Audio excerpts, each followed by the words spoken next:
As 5 linguagens do amor, Gary Chapman. 1. O que acontece com o amor após o casamento?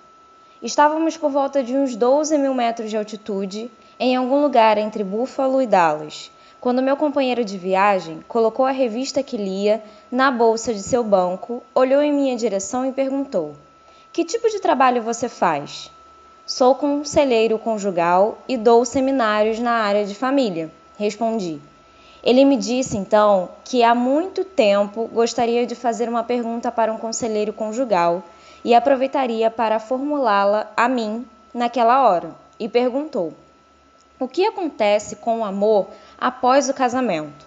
Desistindo de tentar tirar um cochilo, perguntei-lhe: "O que exatamente você quer dizer?" "Bem, já me casei 3 vezes e em cada uma delas tudo era muito bonito até um enlace matrimonial. Em algum lugar, depois do sim, as coisas mudavam. Todo o amor que eu imaginava que tinha por elas e todo o amor que elas pareciam ter por mim evaporavam-se. Posso dizer que sou uma pessoa inteligente, sou um empresário bem-sucedido nos meus negócios, mas não consigo entender o porquê dessa situação." Continuamos então a conversa. "Quanto tempo você ficou casado?" "O primeiro casamento durou cerca de 10 anos, o segundo 3 e o último 6 anos." "O amor evaporou-se imediatamente após o casamento ou foi uma perda gradual?" "Bem, o segundo casamento já não deu certo desde o começo. Não entendi o que aconteceu. Pensei que nós realmente nos amávamos. No entanto, a lua de mel foi um desastre e depois disso jamais nos recuperamos. Tivemos um período de 6 meses de namoro, um romance arrebatador. Estávamos realmente entusiasmados. Mas foi só nos casarmos para que nossa vida virasse uma batalha sem trégua. No primeiro casamento, tivemos uns 3 ou 4 anos bons, antes que o primeiro filho nascesse. Daí em diante, ela deu toda a sua atenção para a criança e parecia que não precisava mais de mim." "Você disse isso a ela?" "Disse sim, mas ela respondeu que eu estava maluco e não compreendia o que era ser uma babá 24 horas por dia. Reclamou, inclusive, que eu deveria ser mais compreensivo e ajudá-la mais. Eu tentei, mas parecia que não fazia diferença alguma. Daquela época em diante, afastamo-nos ainda mais. Depois de certo tempo, não havia mais amor, só indiferença. Concordamos que o nosso casamento se acabara." "E seu último casamento?" "O meu último casamento, eu realmente pensei que ele seria diferente. Já estava divorciado há 3 anos, namorei 24 meses com a minha esposa. Achei que realmente sabíamos o que fazíamos e pela primeira vez na vida senti que realmente amava alguém. Pensei que ela me amasse de verdade."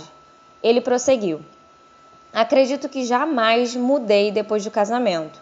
Continuei a dizer-lhe que a amava da mesma forma que fazia antes de nos casarmos. Declarava o quanto ela era bonita e como estava orgulhoso de ser seu marido. Porém, apenas alguns meses após o casamento, ela começou a reclamar. No início era de coisas pequenas, tais como o fato de eu não levar o lixo para fora ou não guardar minhas roupas. Depois começou a agredir o meu caráter, ao dizer-me que não podia confiar em mim e acusou-me de ser-lhe infiel. Tornou-se totalmente negativista. Antes de nos casarmos, ela nunca fora pessimista, pelo contrário, era uma das pessoas mais otimistas que já conheci. E essa foi uma das características que mais me atraiu nela. Ela jamais reclamava de alguma coisa. Tudo o que eu fazia era maravilhoso. Bastou casarmos-nos para que, de repente, eu não fizesse mais nada certo. Então, gradativamente, perdi meu amor por ela e fiquei magoado. Era óbvio que ela não me amava mais. Concordamos que não havia mais motivo para continuarmos juntos e nos separamos." Ele fez uma pausa e continuou: "Isso foi há 1 ano. Minha pergunta então é: o que aconteceu com o amor após o casamento? Minha experiência é algo comum? É por isso que temos tantos divórcios? Não dá para acreditar que isso tenha acontecido 3 vezes comigo. E aqueles que não se separam? Eles aprendem a viver com o vazio em seus corações ou o amor permanece vivo em algum casamento? Se isso sucede, como é que acontece?" As perguntas feitas por meu companheiro de voo são as mesmas realizadas hoje em dia por milhares de pessoas, sejam casadas ou divorciadas. Algumas são dirigidas a amigos, outras a conselheiros, a pastores, e outras apenas a si mesmos. Algumas respostas são dadas em vocabulário técnico de psicologia e são simplesmente incompreensíveis. Outras vezes são levadas para o lado do humor. A maioria das piadas e frases contém alguma verdade, mas, de forma geral, é como oferecer aspirina a uma pessoa com câncer. O desejo de ter-se um amor romântico no casamento está profundamente enraizado em nossa formação psicológica. A maioria das revistas populares possui pelo menos um artigo sobre como manter o amor vivo no casamento. Há uma infinidade de livros escritos sobre o mesmo tema. Televisão e rádio abordam esse assunto em programas e entrevistas. Manter o amor aceso em nossos casamentos é um assunto muito sério. Mesmo com tantos livros, revistas e ajuda disponível, porque aparentemente tão poucos casais parecem ter descoberto o segredo de manter vivo o amor após o casamento. Por que um casal que assiste a um curso de comunicação e ouve as maravilhosas ideias de como melhorar o diálogo, volta para casa e não consegue colocar em prática os exercícios aprendidos? O que acontece se depois de lermos um artigo do tipo 100 formas de expressar amor a seu cônjuge e colocarmos em prática umas 3 formas que nos parecem mais adequadas, nosso cônjuge ainda assim não reconhece nosso esforço? Desistimos das outras 97 formas e retornamos ao cotidiano de nossas vidas. Devemos estar dispostos a aprender a primeira linguagem do amor de seus cônjuges se quisermos comunicar o amor de forma efetiva. A resposta às perguntas anteriores é o propósito desta obra. Não desejo afirmar que todos os livros e artigos já publicados não ajudem. O problema é que não levamos em conta uma verdade fundamental. As pessoas falam diferentes linguagens do amor. Na área da linguística, há alguns grandes grupos de idiomas: japonês, chinês, espanhol, inglês, português, grego, alemão, francês e outros. A maioria de nós aprende somente a língua de nossos pais e irmãos, nossa primeira linguagem, ou seja, nosso vernáculo. Mais tarde, podemos até aprender outros idiomas, mas em geral com mais dificuldade. Então surge o que chamamos de nossa segunda linguagem. Falamos e compreendemos melhor nossa língua nativa, sentimos-nos mais confortáveis ao falá-la. Mas, quanto mais utilizamos uma língua secundária, mais à vontade nos sentiremos para expressá-la. Se falarmos somente nosso idioma e encontrarmos alguém que também só fale o seu, diferente do nosso, a comunicação entre nós será bem limitada. Será necessário apontar, murmurar, desenhar ou fazer mímica para comunicar a ideia que desejamos transmitir. Poderemos até nos entender, mas será uma comunicação bem rudimentar. As diferenças de linguagem fazem parte da cultura humana. Se quisermos ter um bom intercâmbio cultural, será necessário aprendermos a linguagem daquele com quem desejamos nos comunicar. O mesmo acontece no âmbito do amor. Sua linguagem emocional e a de seu cônjuge podem ser tão diferentes quanto é o idioma chinês do inglês. Não importa o tanto que você se esforce para manifestar seu amor em inglês. Se seu cônjuge só entender chinês, jamais conseguirão entender o quanto se amam. O meu amigo do avião usava a linguagem das palavras de afirmação para sua terceira esposa quando disse a ela o quanto a achava bonita, o quanto a amava e o quanto se orgulhava de ser seu marido. Ele utilizava a linguagem do amor e era sincero, mas ela não a entendia. Talvez ela procurasse o amor em seu comportamento, mas não o encontrou. Ser sincero não é o suficiente. Devemos estar dispostos a aprender a primeira linguagem de seu cônjuge se quisermos comunicar eficazmente o nosso amor. Minha conclusão após 20 anos de aconselhamento conjugal é que existem basicamente 5 linguagens do amor. Em linguística, um idioma pode ter inúmeros dialetos e variações. Semelhantemente com as 5 linguagens emocionais básicas do amor, também há vários dialetos. Eles se encontram nos artigos das revistas, tais como 10 formas de demonstrar amor à sua esposa, 20 maneiras de segurar seu marido em casa, ou 365 expressões do amor conjugal. Não há 10, 20 ou 365 linguagens básicas do amor. Em minha opinião, há somente 5. No entanto, pode haver inúmeros dialetos. O número de formas de se expressar amor através da linguagem do amor é limitado apenas pela imaginação das pessoas. o mais importante é falar a mesma linguagem do amor de seu cônjuge.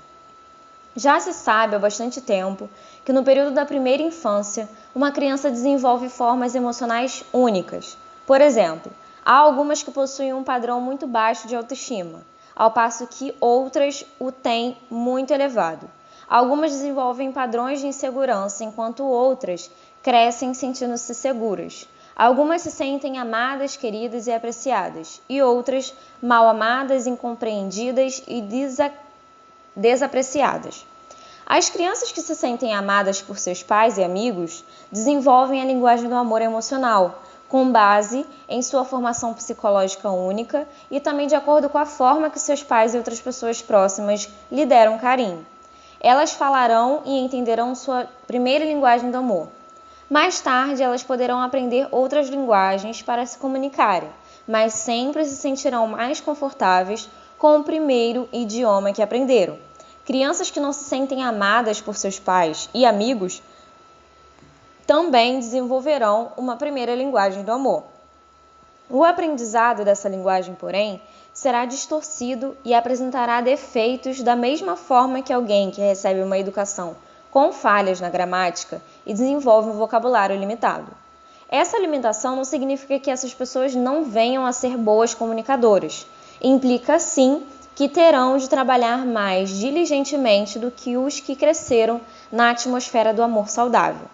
É muito raro que marido e mulher tenham a mesma primeira linguagem emocional do amor. Nossa tendência é falar nossas primeiras linguagens do amor e ficamos confusos quando nosso cônjuge não compreende o que desejamos comunicar. Expressamos nosso amor, mas a mensagem não chega compreensível porque para eles o que falamos é uma língua desconhecida. Aí se encontra o problema. O propósito deste livro é oferecer uma solução para esta questão. Por isso me empenhei em escrever esta obra sobre o amor. Uma vez que conheçamos as 5 linguagens básicas do amor e compreendamos a nossa própria, como também a de nosso cônjuge, então teremos a informação necessária para que coloquemos em prática as ideias dos outros livros e artigos. Desde que você identifique e aprenda a falar a primeira linguagem do amor de seu cônjuge, creio que terá descoberto a chave para um amor conjugal duradouro. O amor não pode evaporar-se após o casamento. Para mantê-lo vivo, a maioria de nós terá de aprender uma segunda linguagem do amor. Não podemos confiar somente em nossa língua pátria, se nosso cônjuge não a compreende. Se quisermos que ele compreenda o amor que lhe desejamos comunicar, devemos expressá-lo na primeira linguagem do amor. 2. Cultivando o amor que agradece. Amor é o vocábulo mais importante em qualquer idioma e também o que mais gera confusão. Pensadores tanto seculares quanto religiosos concordam que este sentimento ocupa um papel central em nossa vida. Diz-se que o amor é uma coisa esplendorosa e o amor faz o mundo girar. Milhares de livros, músicas, revistas e filmes existem pela inspiração dessa palavra. Inúmeros sistemas filosóficos e teológicos estabeleceram um lugar de destaque para esse sentimento. E o fundador da fé cristã coloca o amor como a característica que deve distinguir seus seguidores. Psicólogos concluíram que sentir-se amado é a principal necessidade do ser humano. Por amor, subimos montanhas, atravessamos mares, cruzamos desertos e enfrentamos todo tipo de adversidade. Sem amor, montanhas tornam-se insuperáveis, mares intransponíveis, desertos insuportáveis e dificuldades avolumam-se pela vida fora. O apóstolo dos gentios, Paulo, exaltou o amor ao afirmar que qualquer ato humano, não motivado por esse sentimento, é em si vazio e sem significado. Concluiu que na última cena do drama humano, somente 3 características permanecerão: fé, esperança e amor. Porém, a maior delas é o amor. Se concordarmos que a palavra amor permeia a sociedade humana, tanto no passado como no presente, devemos admitir que também é uma das mais confusas. Nós a utilizamos em milhares de formas. Dizemos, eu amo cachorro-quente, e numa outra frase, eu amo minha mãe. Nós a usamos para descrever atividades que apreciamos, nadar, patinar e caçar. Amamos objetos, comida, carros e casas. Amamos animais. cachorros, gatos e até tartarugas. Amamos a natureza, árvores, grama, flores e estações. Amamos pessoas, mãe, pai, filhos, esposas, maridos e amigos. Chegamos até a nos apaixonar pelo próprio amor. Como se isso tudo não fosse suficientemente confuso, também usamos a palavra amor para explicar determinados comportamentos. Agir dessa forma porque a amo. Essa explicação muitas vezes é dada como desculpa. Um homem que se envolve em adultério chama esse relacionamento de amor. O pastor, por sua vez, chama-o de pecado. A esposa de um alcoólatra recolhe os pedaços após o último episódio de seu marido. Ela chama essa atitude de amor. Os psiquiatras, porém, tratam-na como codependente. Um pai que atende a todos os desejos de seu filho também chama essa atitude de amor.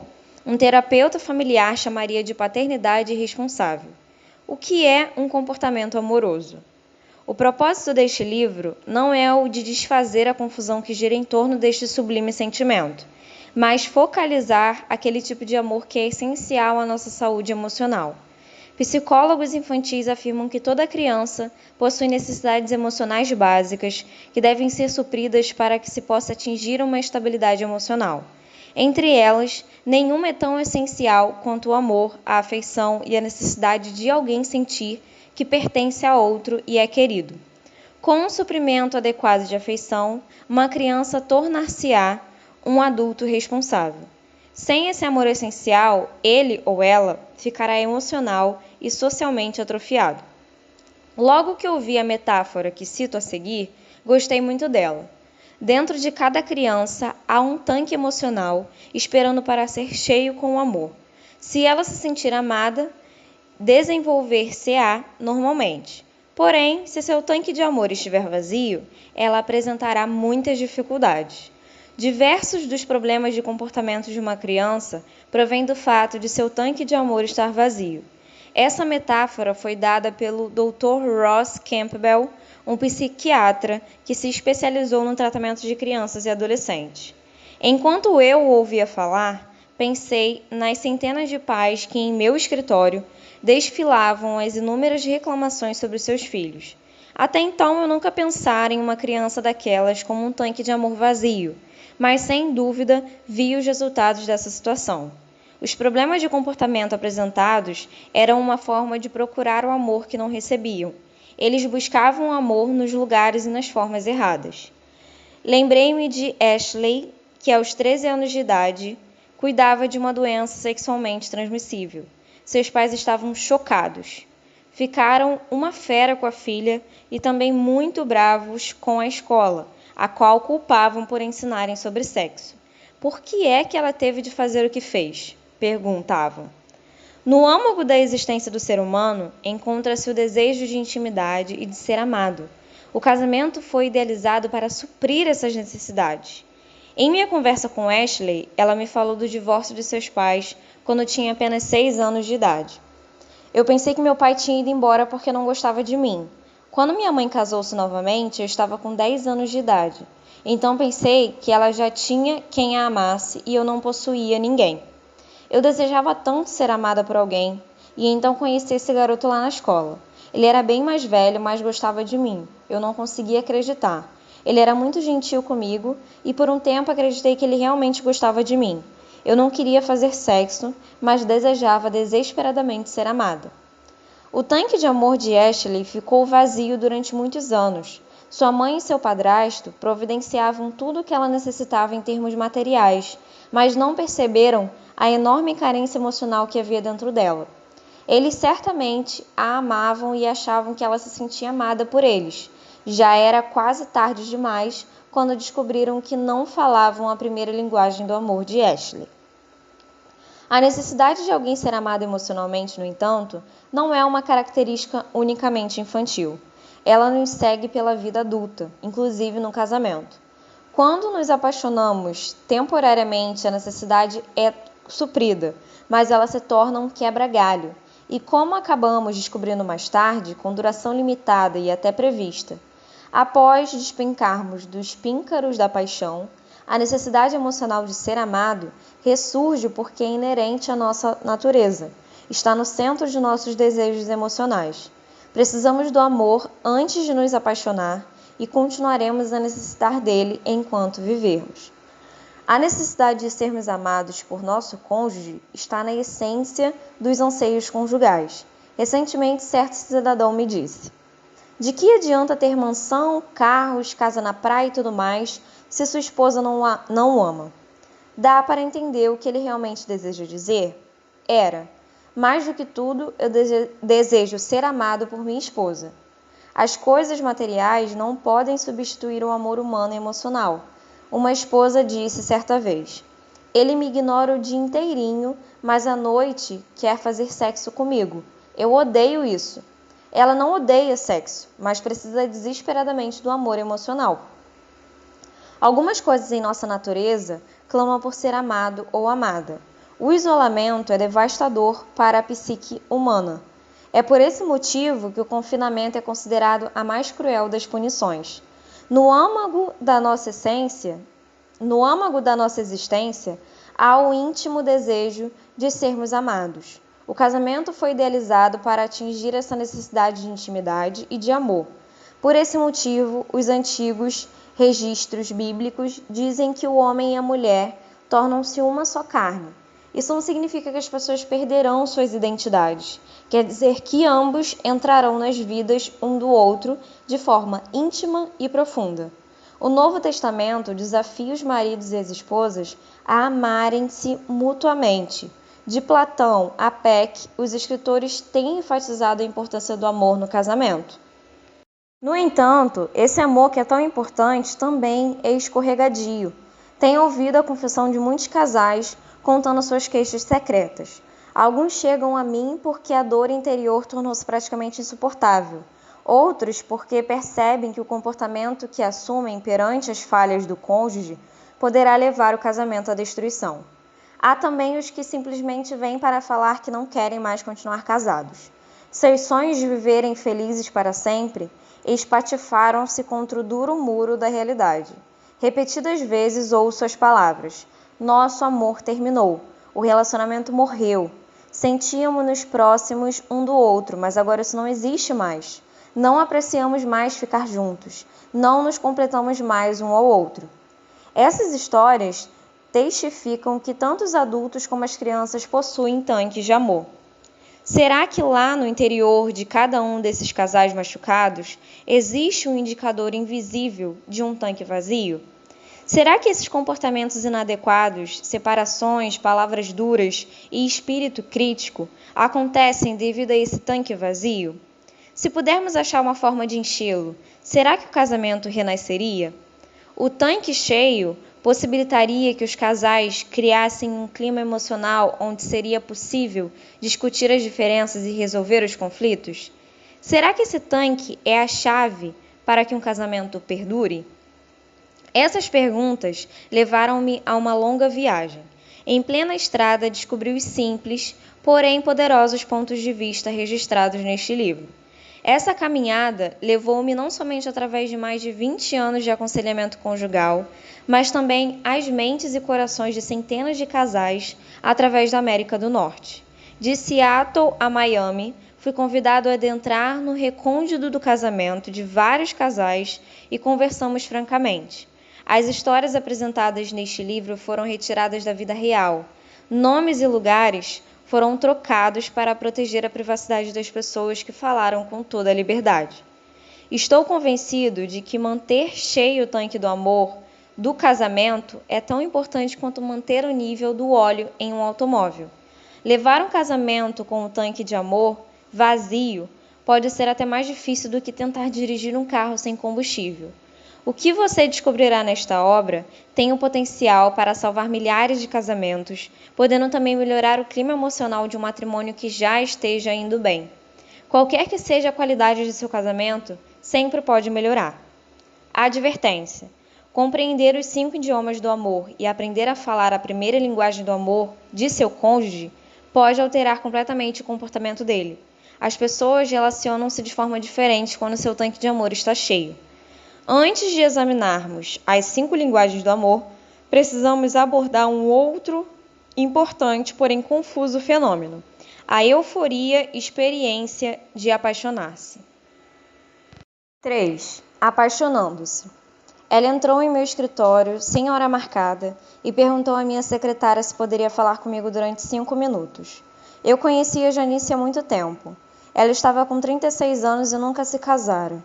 Havia namorado vários rapazes no passar dos anos, um deles durante 6 anos, outro durante 3, e diversos por curtos períodos de tempo. De vez em quando ela marcava uma consulta comigo para conversar sobre alguma dificuldade específica que estivesse atravessando em algum de seus relacionamentos. Ela era, por natureza, uma pessoa disciplinada, consciente, organizada, reflexiva e cuidadosa. Era completamente fora de suas características aparecer em meu escritório sem ter hora marcada. Eu pensei, só alguma crise terrível faria Janice vir aqui sem marcar hora. Então eu disse à minha secretária que a deixasse entrar. Eu realmente esperava vê-la debulhada em lágrimas, contando-me alguma trágica experiência logo ao abrir a porta. No entanto, ela literalmente pulou para dentro da sala, gritando animadamente. Perguntei-lhe: Como vai, Janice? Ótima! Nunca estive melhor em toda a minha vida. Vou me casar. É mesmo? Eu disse, demonstrando minha surpresa. Com quem? Quando? Com David Gallipsy, em setembro. Isso é maravilhoso. Há quanto tempo vocês estão namorando? 3 semanas. Sei que é loucura, Dr. Chapman. Depois de ter namorado tantos outros e de tantas vezes ter chegado perto do casamento. Eu mesma não consigo acreditar. Mas sei que o David é o rapaz certo para mim. Pela primeira vez, nós dois descobrimos isso juntos. É claro que não falamos sobre esse assunto na primeira vez que saímos, mas uma semana depois ele me pediu em casamento. Eu sabia que ele me pediria e eu aceitaria. Nunca me senti assim antes, Dr. Chapman. O Senhor conhece os relacionamentos que tive nesses anos todos e as lutas que enfrentei. Em cada um deles, alguma coisa não dava certo. Nunca tive a certeza de que deveria me casar com algum deles, mas agora sei que David é a pessoa preparada por Deus. Nesse momento, Janice balançava-se para frente e para trás em sua cadeira, rindo e dizendo: Sei que parece loucura, mas estou tão feliz, nunca estive tão feliz em toda a minha vida. O que acontecia com Janice? Ela estava apaixonada. Em sua mente, David era o homem mais maravilhoso que ela já conhecera. Ele era perfeito em todas as formas e também se tornaria o marido ideal. Ela pensava nele dia e noite. O fato de David já ter sido casado 2 vezes, possuir 3 filhos e ter passado, somente no ano anterior, por 3 empregos diferentes, não lhe importava. Ela estava feliz e convencida de que seria feliz para sempre ao lado dele. Ela estava apaixonada. A maioria de nós entra para o casamento pela porta do amor. Ocorre de conhecermos alguém que possui características físicas e marcas em sua personalidade que disparam nosso sistema de alerta. Os sinos tocam e iniciamos o processo da descoberta de quem é aquela pessoa.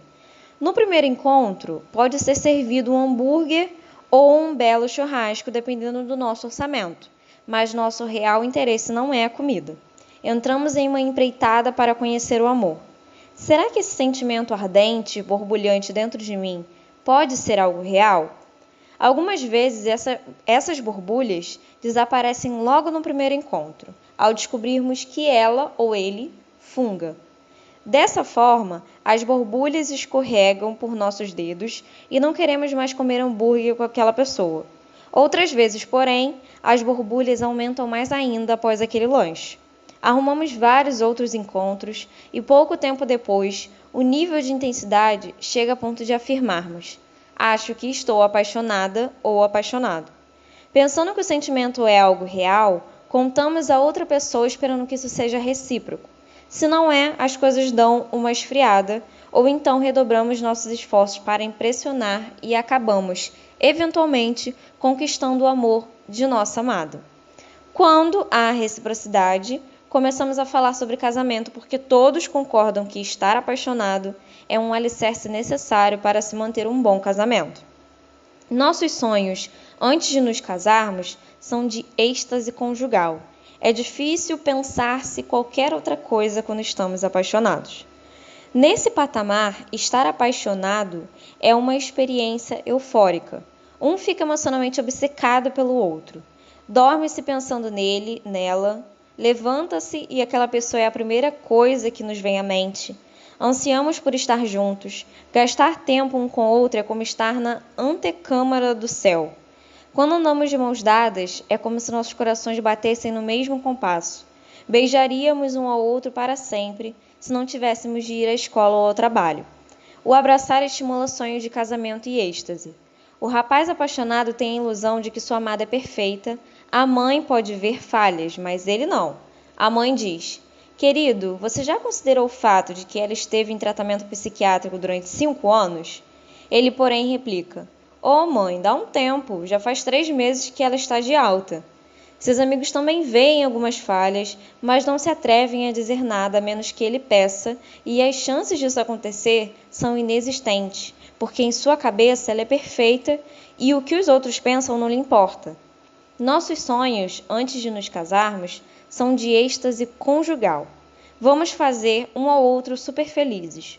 Outros casais podem discutir e brigar, mas isso não acontecerá conosco. Nós nos amamos. Naturalmente, não ficamos de todo enganados. Sabemos, ao utilizar o racional, que teremos algumas diferenças. Porém, temos certeza de que conversaremos abertamente sobre elas, um de nós cederá e assim chegaremos a um denominador comum. É muito difícil pensar algo diferente quando se vive um clima de paixão. Somos levados a acreditar que, se realmente estivermos apaixonados, esse amor durará para sempre. Os maravilhosos sentimentos dos quais partilhamos no momento nos acompanharão até o fim de nossas vidas. Nada se interporá entre nós. Estamos enamorados e aprisionados pela beleza e charme da personalidade um do outro. Nosso amor é a melhor coisa da qual já desfrutamos. Notamos que alguns casais chegaram a perder esse sentimento, mas isso nunca acontecerá conosco. Fazemos, portanto, a seguinte colocação: é possível que eles nunca tenham sentido um amor verdadeiro como o nosso. Infelizmente, a eternidade da paixão é uma ficção e não um fato. A psicóloga Dorothy Tenove desenvolveu longos estudos sobre este fenômeno. Após estudar os comportamentos entre os casais, ela concluiu que o tempo médio de extensão da obsessão romântica é de 2 anos. Se a paixão foi um fruto proibido, talvez dure um pouco mais. Eventualmente, todos nós descemos das nuvens e pisamos com nossos pés em terra novamente. Nossos olhos abrem-se e passamos a enxergar as verrugas da outra pessoa. Descobrimos que alguns de seus traços de personalidade são realmente irritantes. Seus padrões de comportamento aborrecem-nos. Possuem também capacidade para machucar e irar-se, e utilizam também palavras duras e julgamentos críticos. Esses traços que não percebemos quando estávamos apaixonados tornam-se agora enormes montanhas. Então nos recordamos das palavras ditas por nossa mãe e perguntamos a nós mesmos: como pude ser tão tolo? Bem-vindos ao mundo real do casamento, onde fios de cabelo sempre estarão na pia e respingos brancos da pasta de dente estarão no espelho. Discussões ocorrem por causa do lado de se colocar o papel higiênico, se a folha deve ser puxada por baixo ou por cima, e um mundo onde os sapatos não andam até o guarda-roupa e as gavetas não fecham sozinhas. Os casacos não gostam de cabides e pés de meia somem quando vão para a máquina de lavar. Nesse mundo, um olhar pode machucar, uma palavra pode quebrar. Amantes podem tornar-se inimigos e o casamento um campo de batalha sem trégua. O que aconteceu com a paixão? Que coisa! Foi uma ilusão que nos enganou e levou-nos a assinar nossos nomes na linha pontilhada, na alegria e na tristeza. Não é de se admirar que tantos amaldiçoem o casamento e o ex-cônjuge, a quem um dia amaram. Além disso, se formos enganados, temos o direito de ficar bravos. Será que foi realmente amor? Acho que sim. O problema é que houve falta de informação. A principal falha na informação é o falso conceito de que a paixão dura para sempre. Deveríamos saber disso. Uma simples observação é o bastante para concluirmos que, se as pessoas permanecem obcecadas pela paixão, estaríamos em grandes apuros. As ondas da paixão iriam de encontro aos negócios, à indústria, à igreja, à educação e ao restante da sociedade. Por quê? Porque pessoas apaixonadas perdem o interesse nas outras coisas. Por esse motivo, também chamamos a paixão de obsessão. O estudante colegial que entra em uma paixão avassaladora vê suas notas despencarem. É difícil concentrar-se nos estudos quando se está apaixonado. Amanhã vai cair na prova a Segunda Guerra Mundial, mas quem se importa com essa guerra? Quando se está apaixonado, tudo mais parece irrelevante. Um certo senhor me disse: Dr. Chapman, meu trabalho é estafante. Eu então lhe perguntei: o que você quer dizer com isso? Eu conheci uma garota, apaixonei-me por ela e desde então não consigo fazer mais nada. Não consigo concentrar-me no serviço. Fico o dia inteiro sonhando com ela. A euforia do estado de paixão concede-nos a ilusão de que estamos em um relacionamento bem íntimo. Sentimos como se nos pertencêssemos um ao outro. Passamos a pensar que somos capazes de enfrentar qualquer problema que surja. Sentimos-nos altruístas em relação um ao outro. Um jovem disse a respeito de sua noiva: não consigo nem pensar em fazer algo que a magoe. Meu único desejo é vê-la feliz. Essa obsessão dá-nos o falso sentimento de que nossas atitudes egocêntricas foram erradicadas e tornamo-nos um tipo de Madre Teresa de Calcutá, de tão desejos que ficamos de fazer qualquer coisa para o bem de nosso amado. A razão pela qual nos sentimos tão à vontade para fazer tais coisas deve-se ao fato de, sinceramente, acreditarmos que a pessoa por quem estamos apaixonados sente o mesmo por nós. Cremos que ela também está comprometida em suprir nossas necessidades e ama-nos tanto quanto a amamos e também nada fará para nos magoar. Esse modo de pensar é realmente uma utopia. Não é que sejamos hipócritas quanto ao que pensamos e sentimos, mas estamos dominados por expectativas irreais. Cometemos um erro de avaliação da natureza humana. Normalmente somos egoístas. Nosso mundo resume-se em nós mesmos. Ninguém é inteiramente altruísta. A euforia da paixão é que estabelece essa ilusão.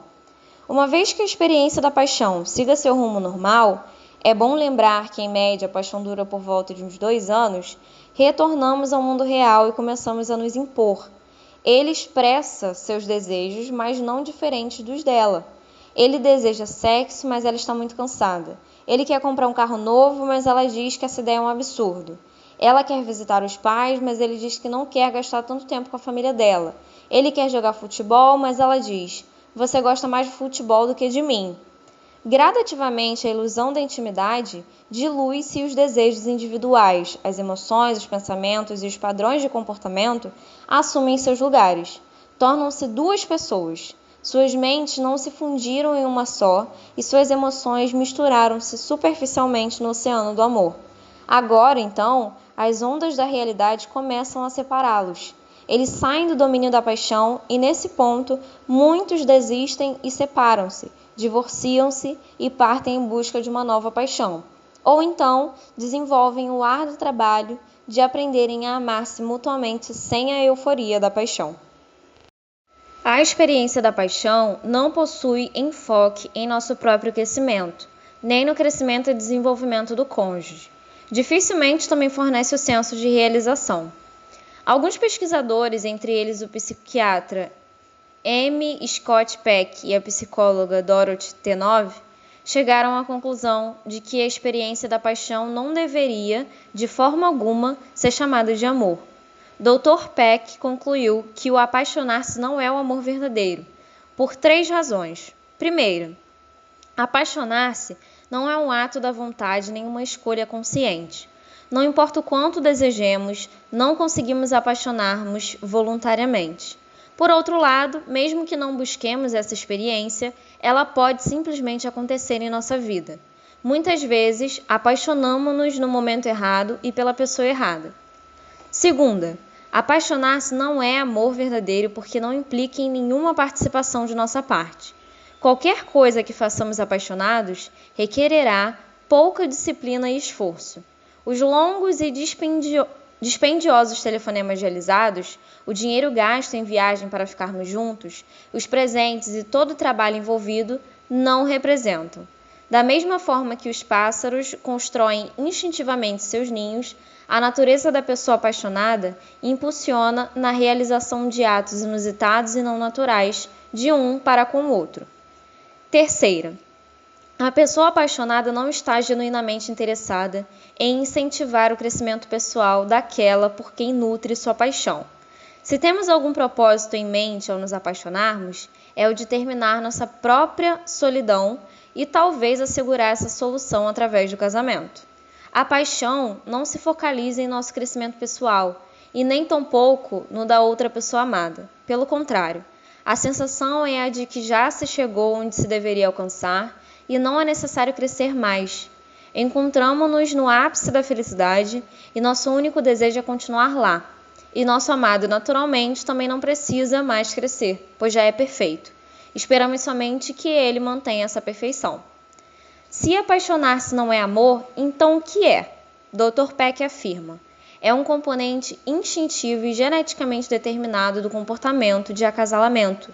Em outras palavras, um colapso temporário das reservas do ego que constituem-se o apaixonar-se.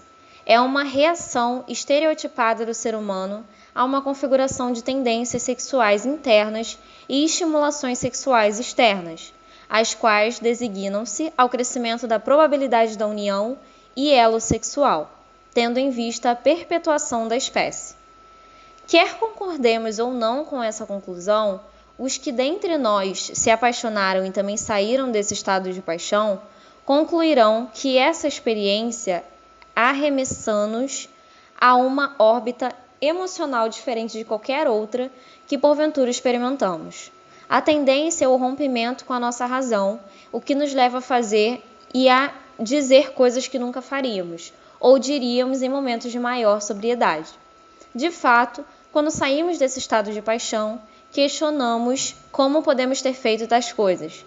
Quando a onda da emoção passa e voltamos ao mundo real, onde as diferenças são notórias, quantos de nós fizeram para si a pergunta: por que me casei? Não combinamos em nada.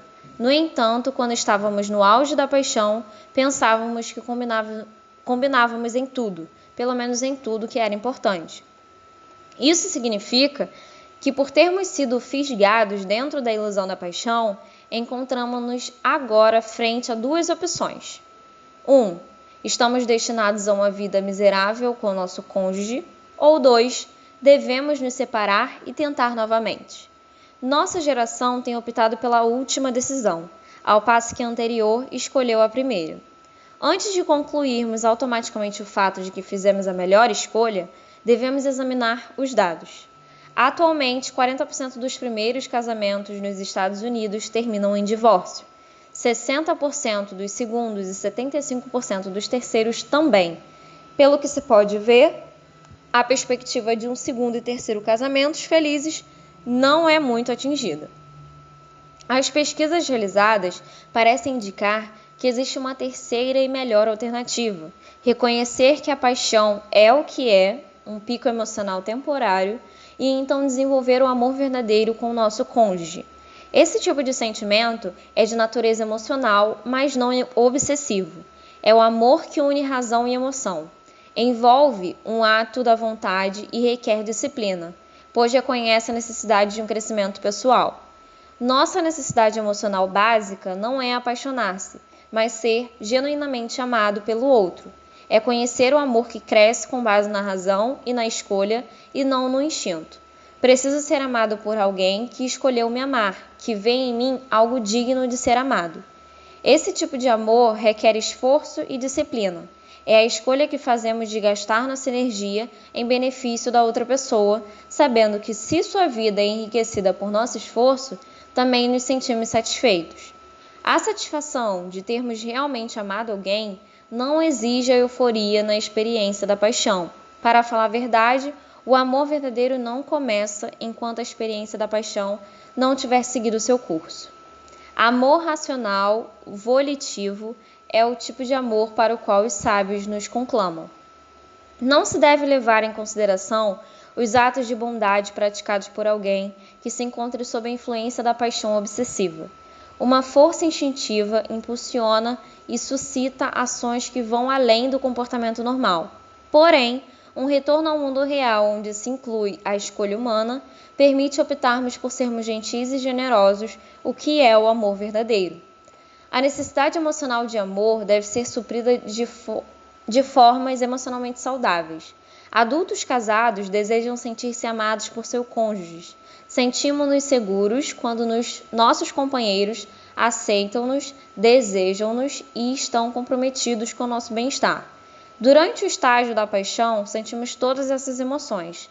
É fantástico enquanto dura. Nosso erro é achar que ela nunca acabará. Essa obsessão, no entanto, não dura para sempre. Se equipararmos o casamento a um livro, poderemos compará-lo à introdução do mesmo. O âmago desta obra é o amor racional e volitivo. Esse é o tipo para o qual os sábios sempre nos conclamam. É um amor intencional. Essa é uma boa notícia aos casais que perderam seus sentimentos de paixão. Se o amor é uma opção, então eles possuem a capacidade de amar após a experiência da paixão haver passado e regressarem ao mundo real. Esse tipo de amor inicia-se com uma atitude, o modo de pensar. Amor é a atitude que diz: sou casado com você e escolho lutar pelos seus interesses. Então, os que optam por amar encontrarão formas apropriadas para demonstrar essa decisão. Alguém pode comentar: isso parece tão estéril. Amor como uma atitude e com um comportamento apropriado? Onde estão as estrelas cadentes e as fortes emoções? Onde ficam a ansiedade do encontro, a piscada de olho, a eletricidade do beijo e o entusiasmo do sexo? E a segurança emocional de se saber que ocupamos o primeiro lugar na mente da outra pessoa? Esse livro é exatamente sobre isso. Como suprir as profundas necessidades de amor de uma pessoa. Se aprendermos e optarmos por isso, então o amor que compartilharmos torna-se-á melhor do que qualquer coisa que possamos sentir enquanto dominados pela paixão. Durante vários anos, tenho compartilhado o conceito de 5 linguagens do amor em meus seminários e nas sessões de aconselhamento. Milhares de casais atestarão a validade do que você descobrirá através desta leitura. Meus amigos estão lotados de cartas de pessoas com quem nunca me encontrei dizendo: um amigo meu me emprestou uma de suas fitas sobre as linguagens do amor e sua mensagem revolucionou meu casamento. Tínhamos tentado há anos amar-nos, mas não conseguíamos. Agora que falamos as linguagens adequadas do amor, o clima emocional de nosso casamento tem melhorado muito. Quando o tanque do amor emocional de seu cônjuge está cheio e ele se sente seguro de seu amor, o mundo todo fica mais claro e ele caminha para atingir o mais alto potencial de sua vida. Porém, quando este reservatório está vazio e ele se sente usado e não amado, o mundo todo parecerá escuro e não conseguirá utilizar seu potencial de vida. Nos próximos 5 capítulos, explicarei as 5 primeiras linguagens emocionais do amor e então, no de número 9, ilustrarei como descobri-las, pois podem tornar seu esforço de amar mais produtivo.